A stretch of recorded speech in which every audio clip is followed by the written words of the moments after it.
প্রথম চ্যাপ্টারের নাম হচ্ছে কাবুলিওয়ালা।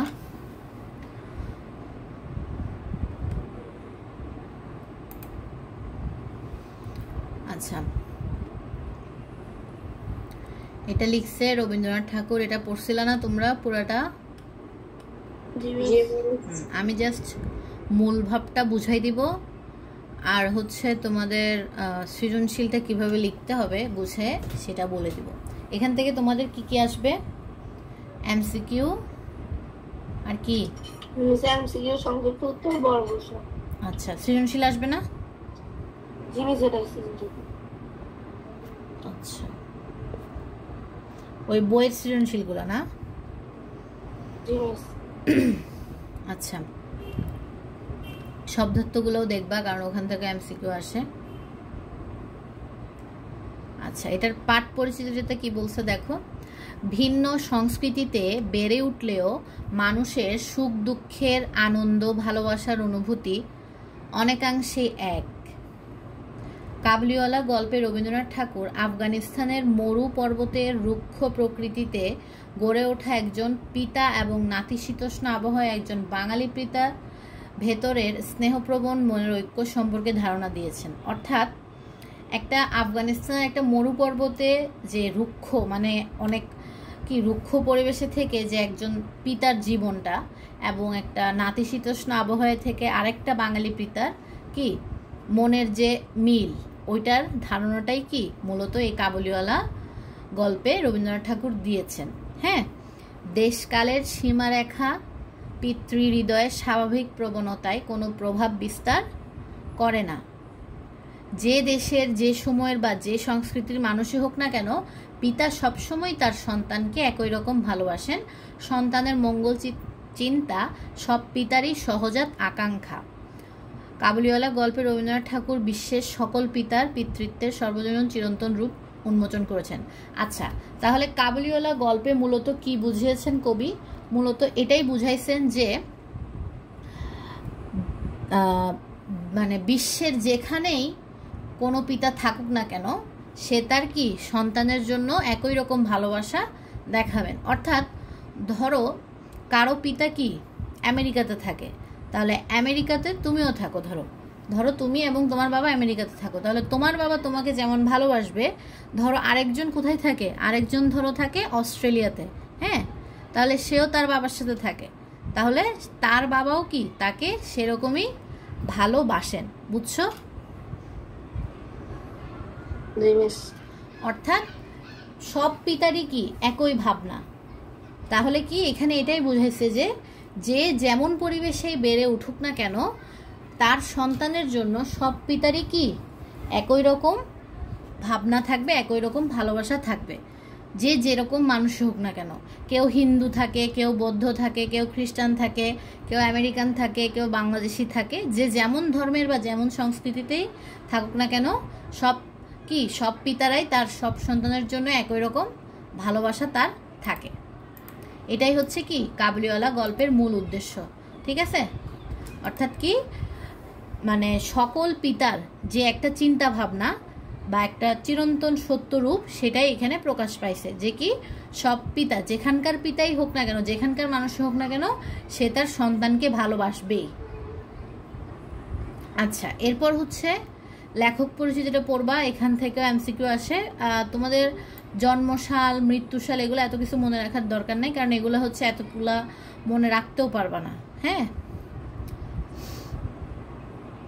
এটা মনে রাখতে পারো, এশীয়দের মধ্যে যিনি প্রথম নোবেল পুরস্কার পেয়েছেন সেটাই কে? রবীন্দ্রনাথ ঠাকুর। আর এখান থেকে এগুলাই ইম্পর্টেন্ট। আর তোমরা বইয়ের সৃজনশীল ভালো করে দেখবা, ঠিক আছে? বইয়ের সৃজনশীলের গ ঘগুলো ভালো করে, গ ঘ মুখস্থ করতে যাবা না, গ ঘ হচ্ছে তোমার ভালো মতো বুঝে পড়বা, ক খটা মূলত মুখস্থ করতে হয়। আচ্ছা, এটা একটু মনে রাখবা যে আমরা কিভাবে একটা সৃজনশীল সুন্দর করে প্রেজেন্ট করব খাতাতে। হ্যাঁ, এটা একটু শিখে রাখো। আচ্ছা, ক নাম্বারের জন্য তোমাদের আসে কত? 1 মার্কস না? কতে তোমাদের মার্কস কত দেয়? 1 না? খতে মার্কস দেয় 2 এবং গতে হচ্ছে তোমার 3 আর ঘতে হচ্ছে কত 4, মোট হচ্ছে তোমার 10। ঠিক আছে, এখন দেখো ক নাম্বারের উত্তর তুমি এক লাইনে সেরে ফেলতে পারো একটা প্যারাতেই, কেন এটার 1 নাম্বারের জন্য, তাহলে একটা লাইন। আর খতে কি করবা, খ 2 মার্কসের, এজন্য তোমার 2টা প্যারাতে লিখতে হবে। একটা হচ্ছে প্রথম লাইনে তুমি মূল কথাটা লিখবা, এরপর সেকেন্ড লাইনে গিয়ে একটু ব্যাখ্যা দিবা, মানে যে কথাটা বলছো ওই কথাটার ব্যাখ্যাটা দিবা, বুঝছো? এরপর গ নাম্বারে হচ্ছে তোমার 3 মার্কস, এই জন্য তোমাকে প্যারা কয়টা করতে হবে, 3টা প্যারা তোমাকে লিখতে হবে, বুঝছো?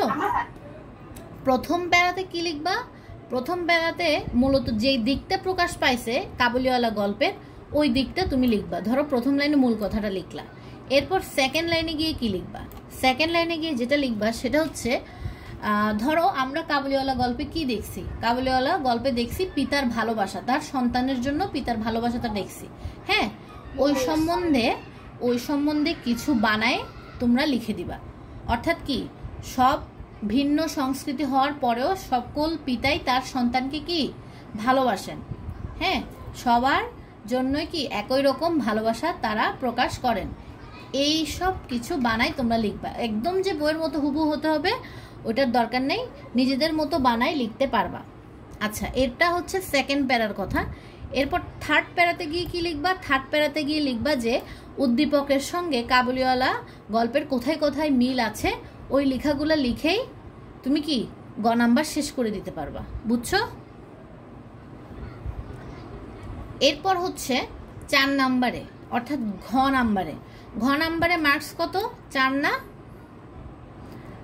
তাহলে এই 4 মার্কসের জন্য তোমাকে প্যারা কয়টা করতে হবে, কয় প্যারাতে লিখতে হবে সৃজনশীল বলো তো?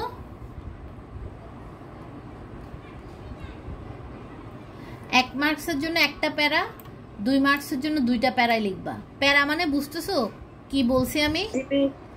আচ্ছা, আর 4 নাম্বারে কয়টা প্যারা থাকবে তাহলে, 4টা না? জি মিস। তাহলে প্রথম প্যারা গড় মতোই, সেম টু সেম গড় মতো। প্রথম প্যারাতে তুমি মূল কথাটা লিখবা, দ্বিতীয় প্যারাতে তুমি কি করবা, নিজের মতো করে বানাই লিখবা। ঠিক আছে, অর্থাৎ বানাই লিখবা বলতে আসলে মূল ভাবটা কি ওইটা নিজের মতো করে লিখবা। এরপর থার্ড প্যারাতে এসে তুমি কি করবা, মানে তোমার উদ্দীপকে কি বলছে ওগুলোর একটু ব্যাখ্যা দিবা। এরপরে ফোর্থ প্যারাতে এসে উদ্দীপক এবং তোমার যেই গল্পটা আছে কাবুলিওয়ালা ওই গল্পের কিছু মিল প্রকাশ দেখাবা ওদেরকে, যে এটার সাথে এটা মিল আছে। হ্যাঁ, যেমন এখানে দেখো 12 বছর আগের ছোট আবির আজ কলেজ থেকে ফেরার পথে সড়ক দুর্ঘটনায় হাসপাতালে, রক্তের জন্য বাবা মা বিভিন্ন জায়গায় যোগাযোগ করেছেন। খবর পেয়ে সামাদ মিয়া ছুটে এসে হাউমাউ করে কাঁদতে কাঁদতে বললেন, সাহেব আবির বাবার জন্য আমার সব রক্ত নেন, আমার নিজের ছেলেরে হারাইছি, ওরে হারাইলে আমি বাঁচুম না। অর্থাৎ এটার মাধ্যমে কি প্রকাশ পাইছে, যে সব বাবারই কি তার সন্তানদের প্রতি অনেক ভালোবাসা রয়েছে। অর্থাৎ তিনি তার ছেলেকে হারাইছে, কিন্তু অন্য সকল বাবার কোল যাতে খালি না হয়ে যায় এজন্য কি তিনি তার কি সন্তানকে রক্ত দিয়েছেন। অর্থাৎ ওই যে মানুষটার, যে ছেলেটার কি সড়ক দুর্ঘটনা হয়েছে ওকে রক্ত দেওয়ার জন্য সে চলে আসছে, বুঝছো? তাহলে এই কাবুলিওয়ালা গল্পের মাধ্যমে কি বুঝছো? কাবুলিওয়ালা গল্পের মাধ্যমে আমরা বুঝলাম এটাই যে পিতা তার সন্তানের প্রতি ভালোবাসা প্রকাশ করে, মানে সে যেখানের পিতাই হোক না কেন, যেখানকার মানুষই হোক না কেন, ভালোবাসা একই রকম থাকে। অর্থাৎ ধরো একটা হিন্দু মানুষ সে তার সন্তানকে কম ভালোবাসে, একটা মুসলিম মানুষ সে তার সন্তানকে বেশি ভালোবাসে, এরকম কিন্তু না। যেই ধর্মেরই হোক না কেন, যেই সংস্কৃতির হোক না কেন, পিতার ভালোবাসা সবসময় কি একই রকম থাকে, মাতা পিতার ভালোবাসা। ঠিক আছে, এরপরে কোনটা আছে, এরপরে কোনটা আছে বলো? লেখার 21 এটা আছে লেখার 21? জি মিস। আচ্ছা, লেখার 21 এটা লেখা না লখা। হ্যাঁ, লেখার 21 আবু বক্কর সিদ্দিক।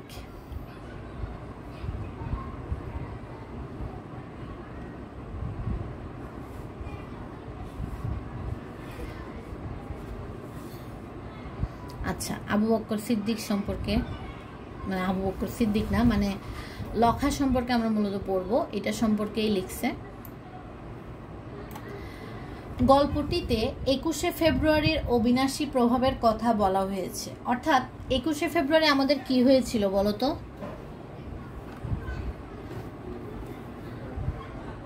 বলো, 21শে ফেব্রুয়ারি আমাদের কি হয়েছিল বলতে পারবা?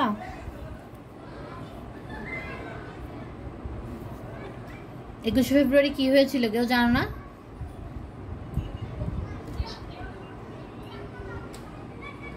কেউ জানো না 21শে ফেব্রুয়ারি কি?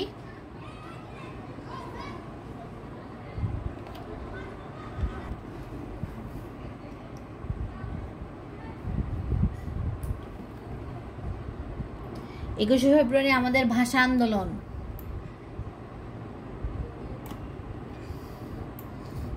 ভাষার জন্য সবাই লড়াই করেছিল সেদিন। আচ্ছা, তুষার কি ক্লাসে নাই? না মিস। আচ্ছা, সমস্যা নেই, এটা রেকর্ড দেখে ফেলতে পারবো। আচ্ছা দেখো, লখার 21-এ এটাতে মূলত কি বলছে? লখার 21-এ গল্পটিতে 21শে ফেব্রুয়ারির অবিনাশী প্রভাবের কথা বলা হয়েছে। মানে 21শে ফেব্রুয়ারি কি কি হয়েছিল না হয়েছিল এইগুলাই ফুটে উঠছে এই গল্পটাতে। অতি সাধারণ এক কিশোর হচ্ছে, তার নাম কি ছিল? লখা ছিল। কথা বলতে পারে না সে, কিন্তু তাতে কি বা আসে যায়। লখা উঁচু ডালে উঠে লাল ফুল সংগ্রহ করে শহীদ মিনারে যায় শ্রদ্ধা নিবেদন করতে। কথা বলতে না পারলেও তার মুখ দিয়ে আ ধ্বনির মধ্য দিয়েই কি, মুখ দিয়ে আ ধ্বনির মধ্য দিয়েই বেরিয়ে আসে বাঙালির গর্বের উচ্চারণ, আমার ভাইয়ের রক্তে রাঙানো 21শে ফেব্রুয়ারি। এই গানটা সবাই শুনছো না? 21শে ফেব্রুয়ারির দিন তো এটা বেশি বেশি বাজানো হয়। তাহলে এখানে কি বলা হয়েছে? মূলত এখানে বলা হয়েছে যে তোমার 21শে ফেব্রুয়ারিতে যে কি সবাই আন্দোলন করে, সকল ভাই বোনেরা আন্দোলন করে কি করছে? আমাদের ভাষাটা রক্ষা করছে, বাংলা ভাষাটা আমরা পাইছি 21শে ফেব্রুয়ারির মাধ্যমে, অর্থাৎ ভাষা আন্দোলনের মাধ্যমে। তাহলে ওই সময় একটা ছেলে, সাধারণ ঘরেরই একটা ছেলে, সে কি কথা বলতে পারে না, বোবা, তারপরেও সে কি করে? উঁচু ডালে উঠে লাল ফুল ছিঁড়ে শহীদ মিনারে গিয়ে শহীদ ভাইদেরকে কি করে? শ্রদ্ধা জানায় ফুল দিয়ে। হ্যাঁ, সে কথা বলতে পারে না, এরপরেও এই গানটা সে গাওয়ার চেষ্টা করে আ ধ্বনির মধ্য দিয়ে। মানে ও এটা চেষ্টা করে যে আমার ভাইয়ের রক্তে রাঙানো 21শে ফেব্রুয়ারি, এটা বলতে চায়। ঠিক আছে, এজন্যই বলছে কি, সে এটাই বুঝাইছে যে ভাষা আন্দোলনে যারা শহীদ হয়েছেন তাদের প্রতি মূলত কি শ্রদ্ধা জানানো হয়েছে এই লখার 21শে গল্পটার মাধ্যমে। বুঝা গেছে? ক্লিয়ার এটা? জি মিস। সবাই ক্লিয়ার? আপন, রিফাত? জি মিস। আচ্ছা, এরপর কোনটা আছে চ্যাপ্টার?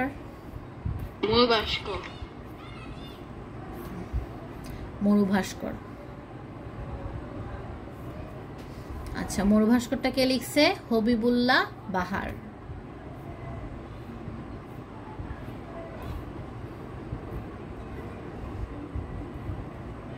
দেখো, মরুভাস্কর প্রবন্ধে লেখক মহানবী জীবন ও আদর্শের বিভিন্ন দিক তুলে ধরেছেন, যা আমাদের ধর্মীয় চেতনা এবং নৈতিকতার বিকাশে অনুকরণীয় ও অনুসরণীয় দৃষ্টান্ত হতে পারে। অর্থাৎ আমাদের মহানবী সাল্লাল্লাহু আলাইহি সাল্লামের জীবন এবং তার যে আদর্শ, হ্যাঁ, ওগুলাই মূলত এখানে তুলে ধরেছেন, যেটা কিনা আমাদের কি অনুকরণীয়। অর্থাৎ এখান থেকে আমরা না আমাদের চেতনা পাবো, আমরা নৈতিকতা শিখতে পারবো। ঠিক আছে?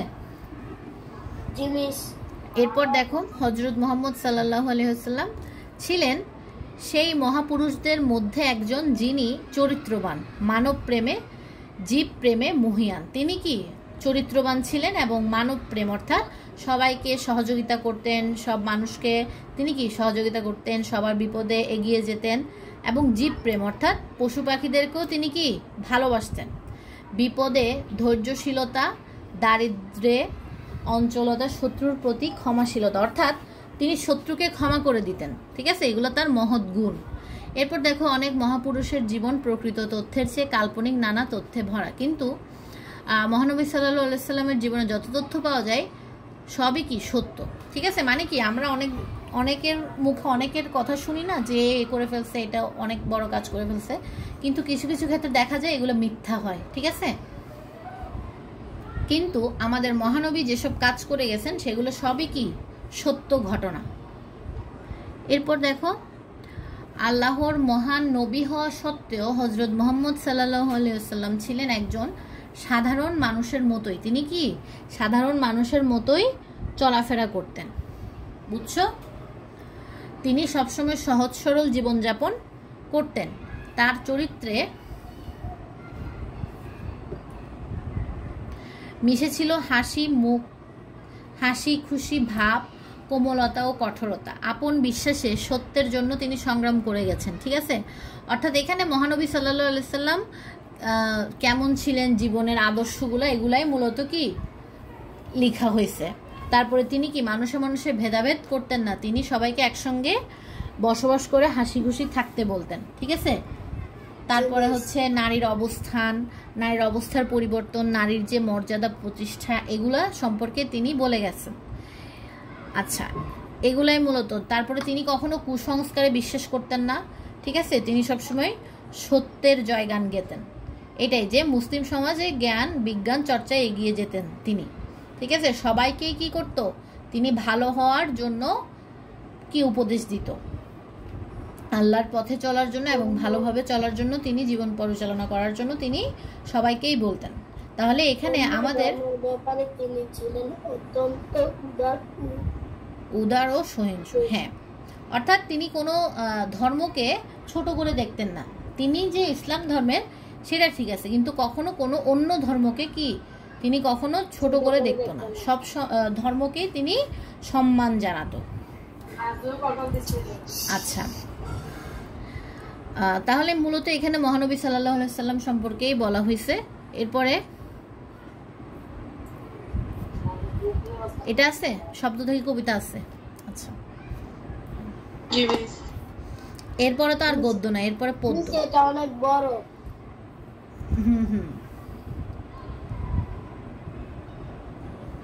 এটা পড়ো নাই তুমি?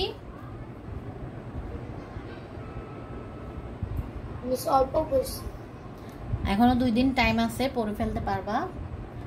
জাস্ট এমসিকিউর জন্য পড়িও, সৃজনশীলের জন্য পাঠ পরিচিতি পড়লেই হয় মূলত। আচ্ছা, এটার পাঠ পরিচিতি দেখো, সাহিত্যের নানা রূপের মধ্যে একটি হচ্ছে কি কবিতা। রচনাটিতে কবিতার শিল্পরূপ এবং তার বৈশিষ্ট্য অপরূপভাবে ফুটে উঠছে। যে কাকে বলা যায় কবিতা? লেখকের মতে যা পড়লে মনের ভিতর স্বপ্ন জেগে ওঠে, ছবি ভেসে ওঠে, তাই কিন্তু কবিতা। ঠিক আছে, অর্থাৎ মানে কবিতা কাকে বলবো আমরা মূলত, মানে হচ্ছে যে জিনিসটা পড়লে আমাদের মনের ভিতরে কি স্বপ্ন জেগে ওঠে, তারপর আমরা ওই জিনিসটা নিয়ে কল্পনা করতে পারি, এটাই মূলত কি কবিতা। শব্দের সঙ্গে শব্দ মিলিয়েই কিন্তু কি লেখা হয়, কবিতা লেখা হয়।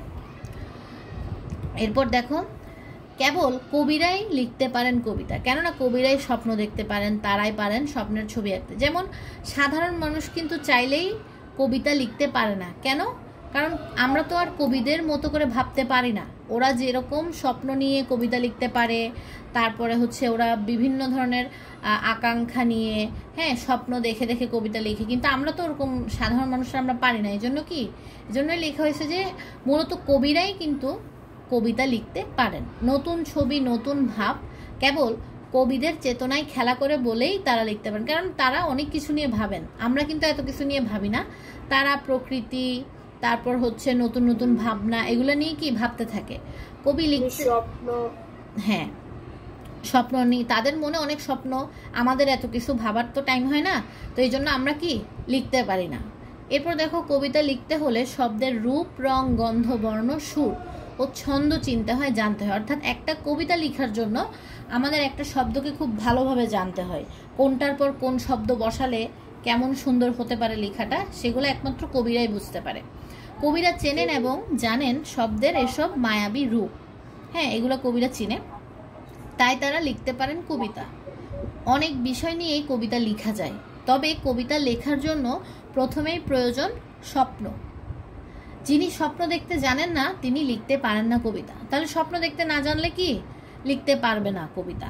স্বপ্ন দেখার জন্য শৈশব কৈশোরে পড়তে হবে কবিতার পর কবিতা, দু চোখ মেলে দেখে নিতে হবে যা কিছু চোখ পড়ে তার সবটা। অর্থাৎ আমাদের চোখে যেটাই পড়ে সেটাই দেখে নিতে হবে। আর ছোট থেকে যদি কারো কবিতা পড়ার অভ্যাস থাকে, বই পড়ার অভ্যাস থাকে, মূলত তারাই কিন্তু বড় হয়ে কবিতা লিখতে পারে।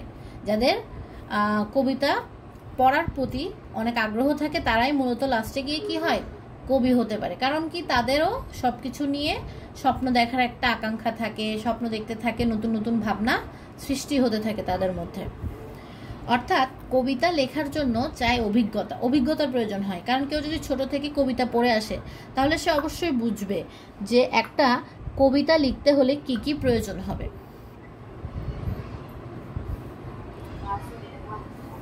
আচ্ছা, এটুকুই হচ্ছে গদ্য। আরেকটা গদ্য কি আছে নাকি এই চারটাই?